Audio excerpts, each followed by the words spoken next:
Magandang mga bata?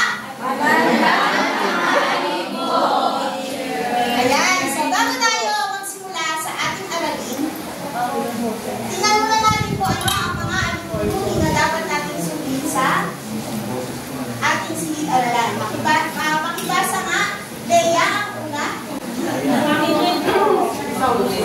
Dalawa,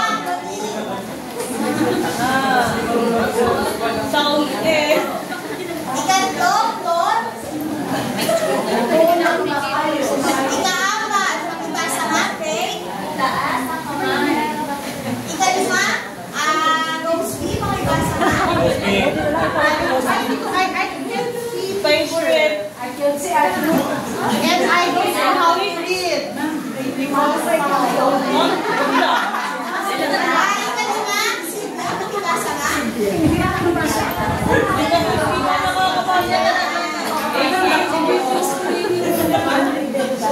So, ayan po, yan ang ating mga alituntunin sa ating silid-aralan.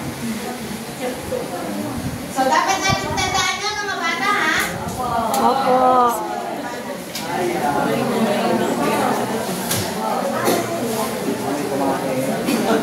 Ayan.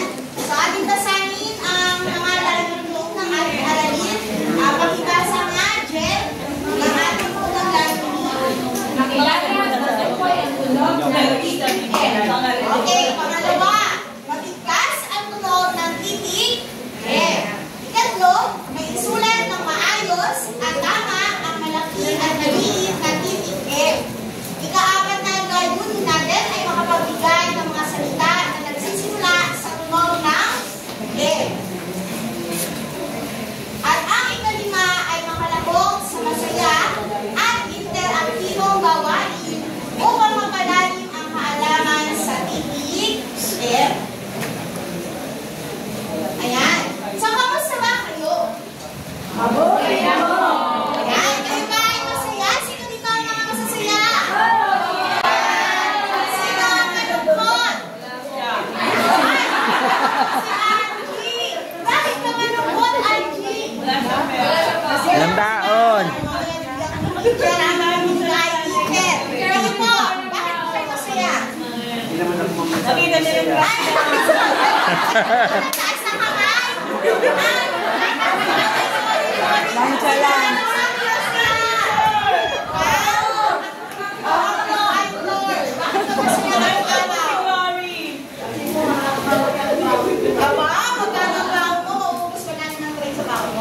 Hey, Papa teacher.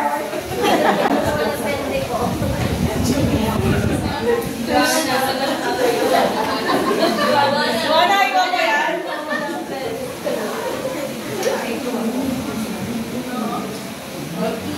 Ayan, so ang aralin po natin ngayon ay titik F. So bago tayo pupunta sa ating aralin, tayo muna ay umawit. Tatay mo sa kanya, diba?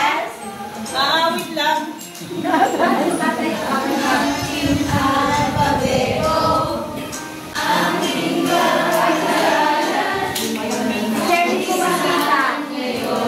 na yung umawit.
Sila nabasa.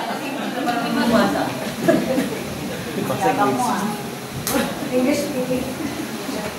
Ayan, so meron dito si teacher na mga larawan o jigsaw puzzle. O, tingnan natin kung mga mong larawan. Sino ang nais sumagot? Unang larawan. Lagi bang si Flor? Wala namang ibang kamay dito?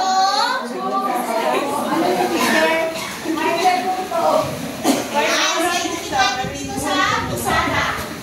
Ayan. Ayan. Lagi ba yung one color?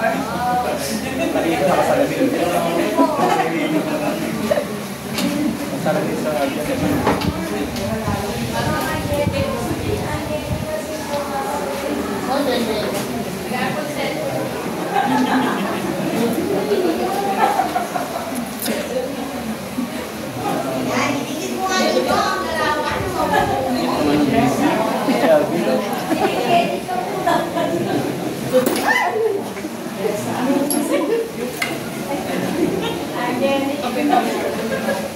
Yes, matiling.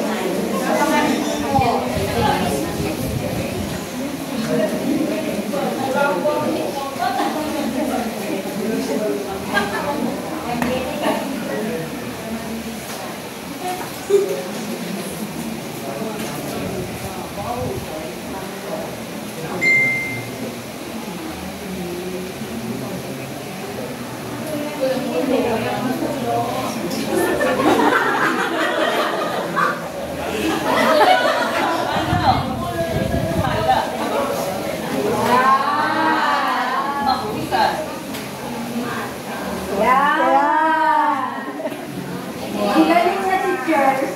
Very good. Ayan, o, bigyan nga natin siya ng very good clap.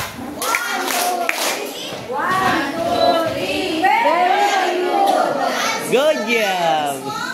Pagkikit ng dalawang larawan. Ayan daw, ma'am. Si Welma po, si Welma. Uy, wala namang buhok. Wala namang buhok, sila po. Kahit hindi mo na sila babae na. Eh, marunong yan, Victor. Parang mais yan ah. Kasi M eh. Mais, mata, mais.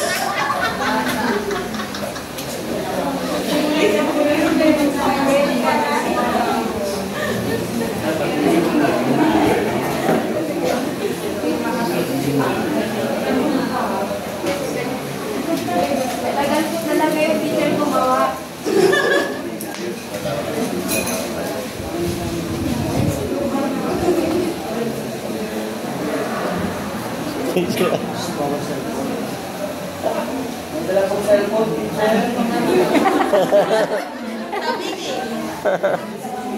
Lagi ko banta.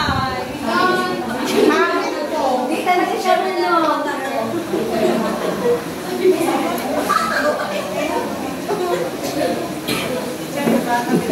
Ay, kumain po. Wait. Tama ka.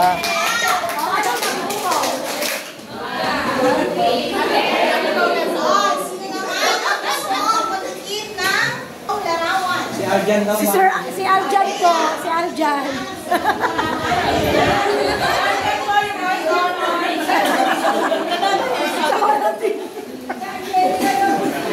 Sir Arnel. Sir Arnel. Lagot ko. Kamanti.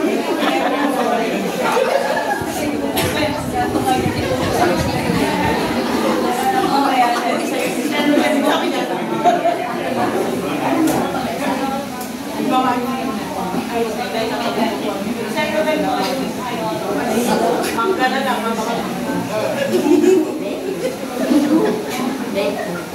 Mais. This mais. Mais.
Mga bulit yung mga classmates.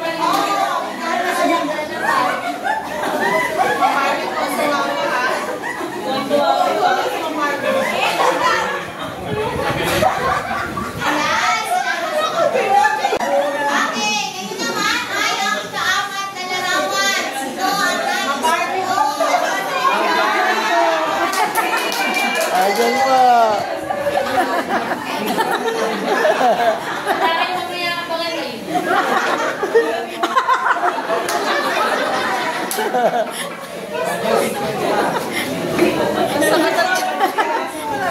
Ang sarap picture.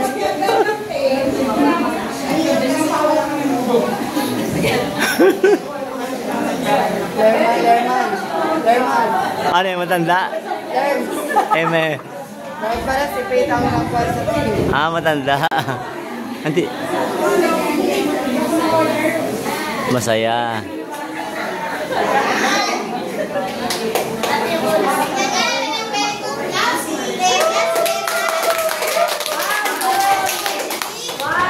Very good.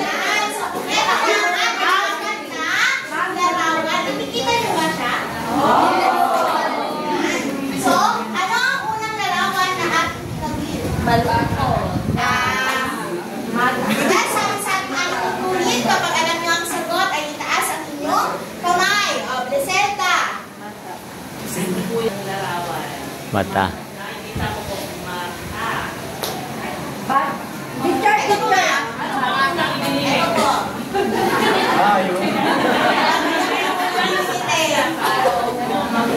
Ayan. So, ito ay mangga. Ano naman ang larawan na isikip? O, yes, then. Ayan. Sino ang kumain ng mais? Ayan. Masarap ba yan? Ang dalawang larawan na ating isikip ay ito po. Masaya. Ito ay masaya. Kalbo na. Okay. Titingnan natin, ano-ano ang mga nasa larawan ng bigay nga ng isa? Mangga, mais, malungkot, sisa, at masaya. Magaling. Nakikinig. Yan. May kwento ba kayo tungkol sa mangga o mais? Wala. Meron.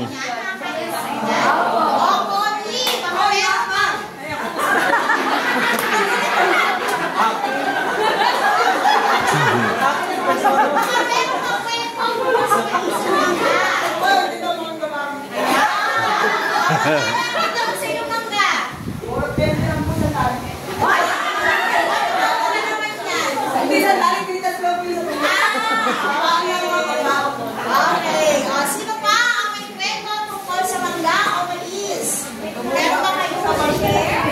May kabahagi? Ha? Daya?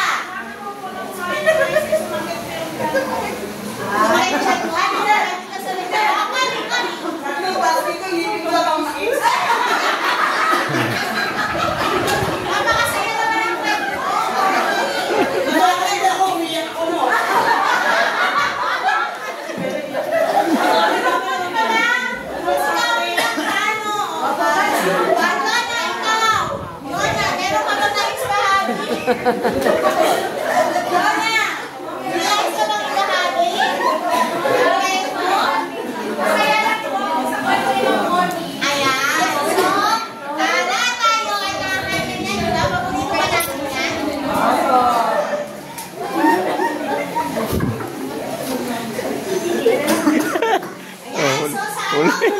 Huli ka.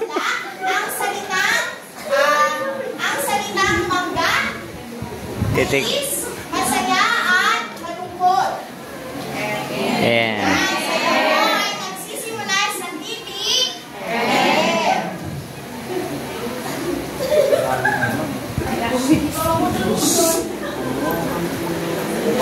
Si ano, teacher, maingay. Aileen pa ba yun? Ayan, yan po ay nagsisimula sa titik M. Okay, so bilang ating pagpasigla, awitin nga natin ang tunog ng titik M sa tune ng Wheels on the Bus. Yeah. Ano ba to? Where's on the bus? Sa yung teacher? Alam nyo na? Okay, 1, 2, 3, ready, sing! Ano? Ang tunog ng titik M. Titik M. Titik M. Ano ang tunog ng titik M? Isa pa, ulitin natin. Ano ang tunog ng titik M? Titik M. Titik M. Ano ang tunog ng titik M? Okay, madali. So, atin naman ang basahin ang mga side words. Ako muna ang magbabasa bago kayo. Sabihin nyo nga. Isa pa? Ang sunod ay may. Isa pa? Na. Isa pang beses? Sa. Isa pa?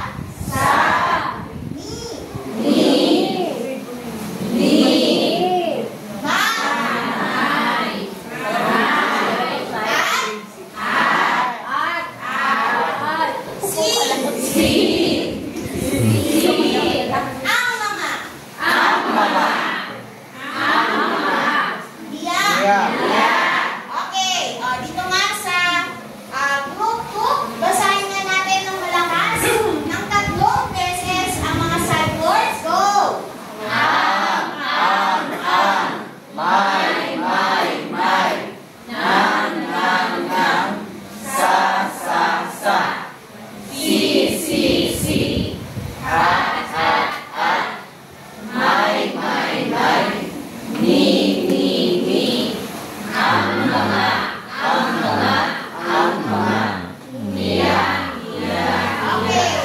Okay, dito naman sa group 1, ating basahin. Ako muna. Hindi ka marunong magbasa rito eh. Nyo ng 3 beses. Sa.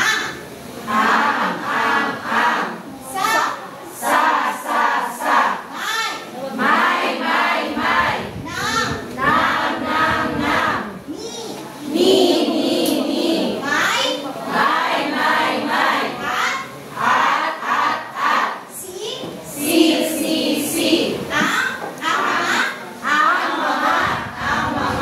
Ang mga. Niya. Okay. Ayan, magaling. So, sabay-sabay ulit natin basahin. Group 1 at Group 2, go!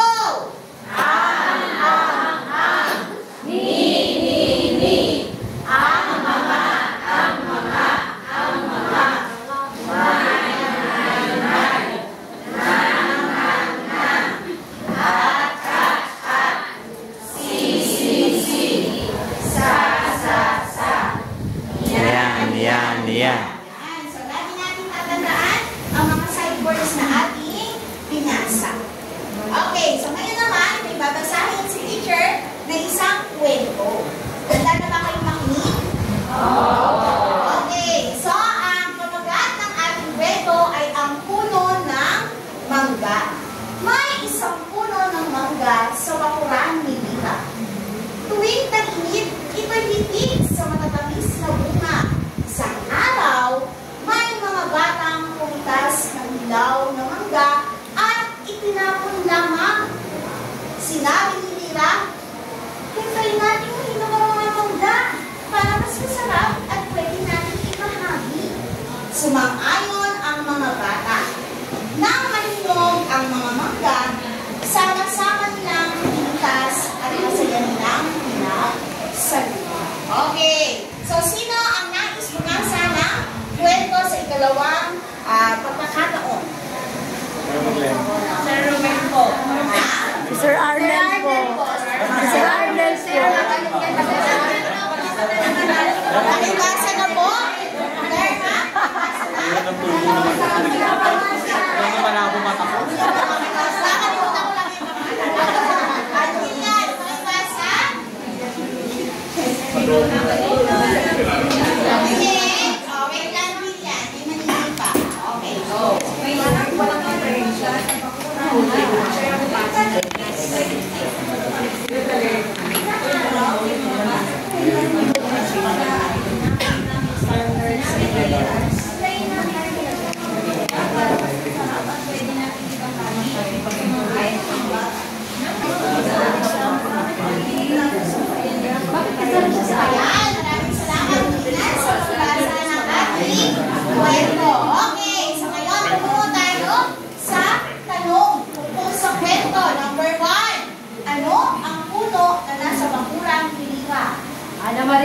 yun? Lerma. Ano, Lerma? Ayan. Ito ay puno ng mangga. Ikalawa, ano ang ginawa ng mga bata sa hilaw na mangga? Wilma daw, Wilma. Ano ang ginawa ng mga bata sa hilaw na mangga? Binato nila teacher. Binato ba nila?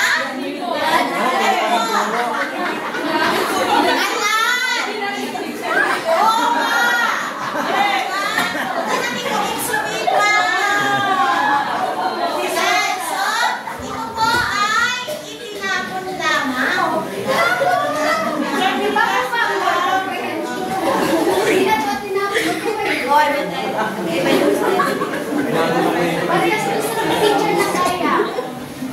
Okay, tatlo. Ano ang aral ng kwento natin? Meron ka kayong aral na nakulit sa kwento? Rochelle, anong aral ang nakuha sa kwento ng ng mangga? Very good, di ba? Huwag magsayang ng pagka. Meron pa bang ibang aral na nakuha natin sa kwento? Nakuha natin sa kwento. Ano yung Jessa? Ayun, ang tatanong natin. Yan! May tamang panahon, di ba? Yan. Yun. Ano pa po? Mag-share picture. Ayan. So, mag-share sa mura. Ayan, marami tayong natutunan sa kwento na ang puno ng mangga. Okay. Okay. So, ito po ang malaking titig na M at ito naman ang maliit na titig na M. Okay. So, ganito po ang tamang pagsulat.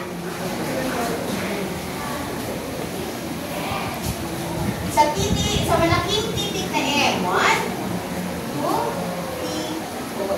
Okay. Sa maliit naman, ulit. Tapos dalawang pakulba. Okay? So, ito po, ulitin ni teacher. Ito ang malaking titig M. At ito naman ang maliit na titig M. Ayan. So, paano ba natin siya itutulong? Ano dapat ang forma ng ating bibig? Sabihan? Gawin nyo pag sinabi ni teacher, magkalaban ang mga labi natin sa kagawin ang tunog. Parang may masarap tayong kinakain. Imagine natin nakain tayo ng Jollibee fried chicken. Sabay-sabay, paano dito?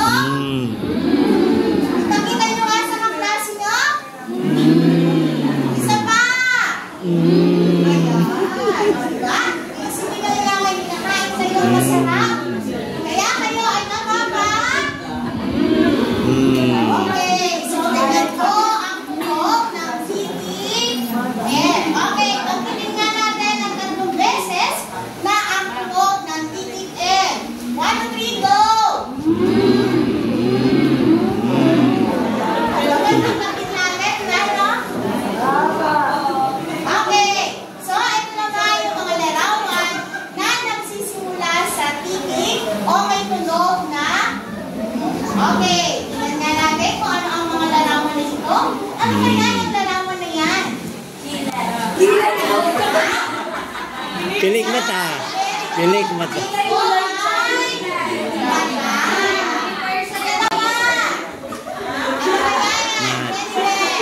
Okay. So, tama. Yan ay mapa. Next. Maria. Rosalie. Okay. Yan po ay popcorn. Hindi kayo magiging popcorn. Nasa ganun pa. Nasa kao pa. Okay. Yan. Ano kaya yan? Ano kaya yan?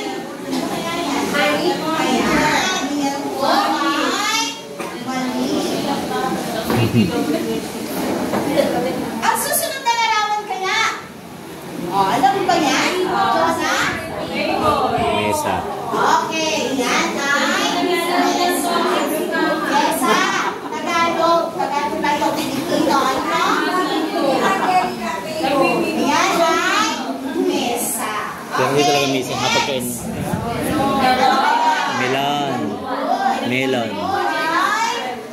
Melon. Sumagot. Next. Loti. Mano. Manok na hula. Okay, ang susunod na larawan. Okay? Ayan. Okay. So, sa palagay nyo, ano ang kanilang unang titig?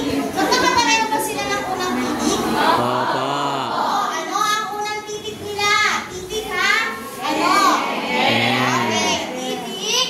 Okay. Magkakatunog din ba sila sa unahan?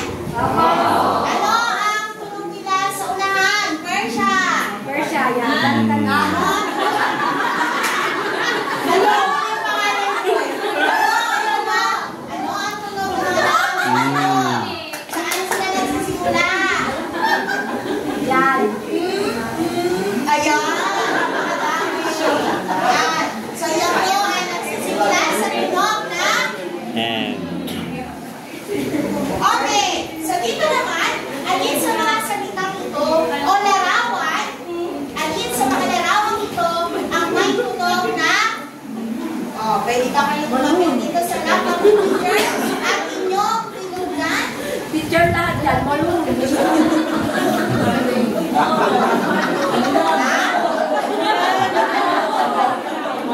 Manok, balon.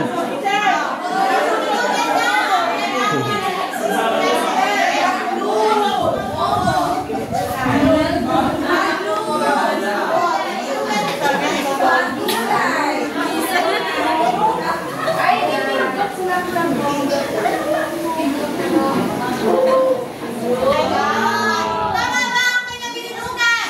Ano ba ang pangalan ng kanyang bilinugan? Ano? Saan nagsisimula ito, ha? Chicken. Tapos sa Tagalog, yan po ay okay, saan nagsisimula? Tandang yun. Nagsisimula ang Tandang ko. Ang laki babae. okay, ano pa ka na nagsisimula dyan sa tunog ng labi? Ha? Halika dito. Dito.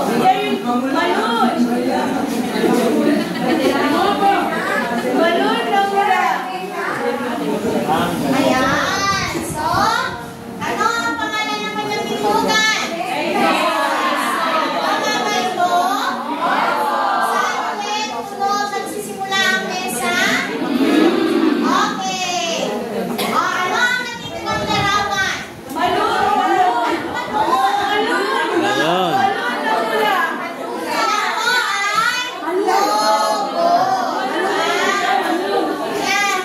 Yan po ay lobo. Nagsisimula ba yan sa tunog na M?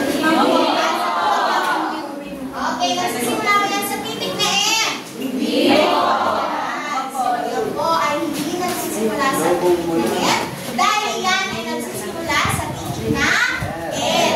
May tunog na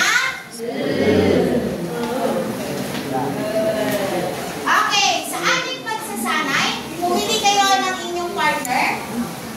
Ayan, inyong mga katabi. Ayan. O, tumalikod kayo sa inyong mga katabi. Side, side po, side. Ito, ayan. Hindi dyan. Hindi nyo. Ay, walang susulat sa ayos nila. Kaya wala akong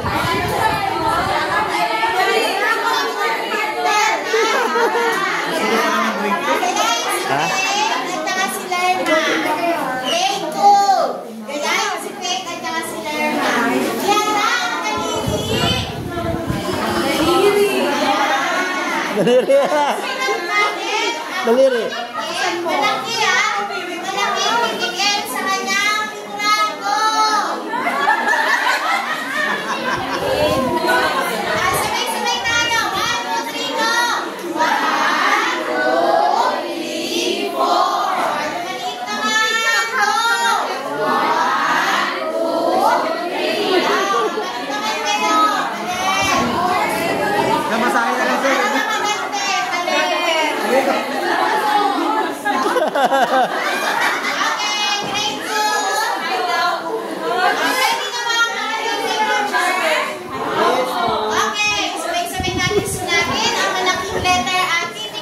M. Masay. Okay,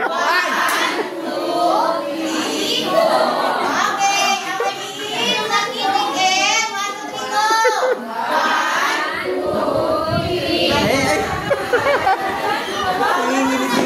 Kaya nyo lang isulat ang titik M?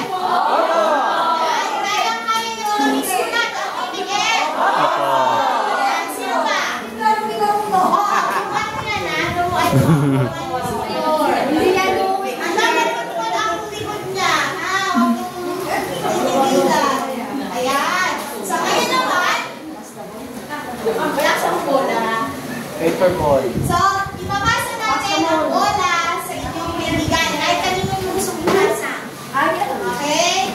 Huwag nyo naman aanuin, gagawin din ha. So, kapag nahawakan ng bola, ang mag-aaral ay dapat magbigay ng isang salita na nagsisimula sa titik M na may tunog na tunog ng titik M. Okay. Halimbawa, hindi na pwedeng ibigay ang mga halimbawa ha. Mata, mais, mama, masa, mangga. O, hindi na pwedeng ibigay ang mga nasa halimbawa. O, sino ang gustong mauna? Yan. Malunggay. Masa sa iyong kaibigan. Wala akong kaibigan dito. Ayaw nyo na lang kaaway. Akaway. Ayan. Mama, kami nililipad. Sa mga na nagsisimula sa titik M. Malaki! Talagang kaaway kita.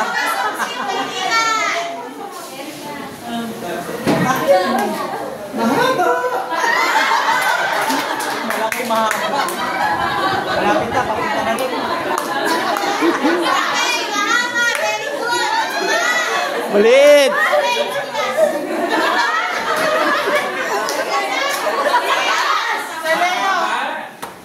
Malaki. Malapan. Very good. Kasi mo sa iyong kaibigan. Ano yun? Mataba. Tambok.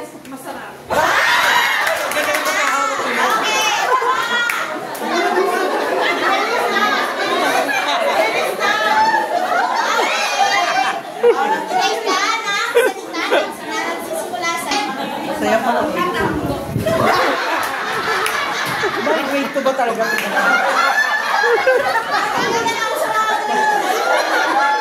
Parang mga high school.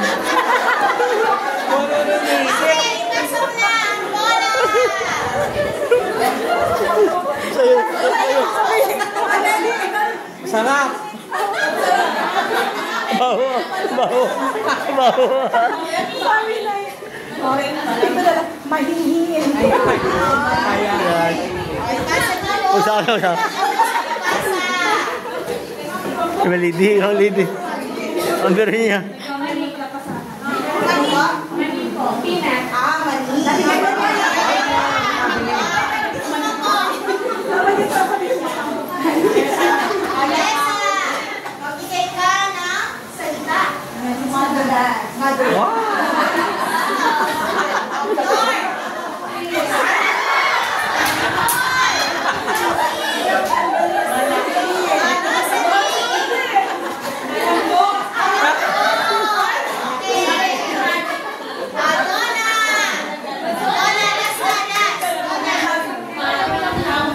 ka ng salita. So lahat ng bibigay nyo ay tama dahil yan ay nagsisimula sa titik. Anong titik ulit? At may tunog na? Saya pala. Ayan. So para sa ating paglalakong, sa grupong ito, kulayan ang dilaw. Ng dilaw ang mais na may malaking titik M. At pula naman ang may maliit na titik M. Manghiram ka, Jessa, sa iyong nakadito. Inukat ang mga larawan. Dalawa ang inyong gawain, ha? Ang dalawang gawain ay ibinuga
Opo, nagsusulat.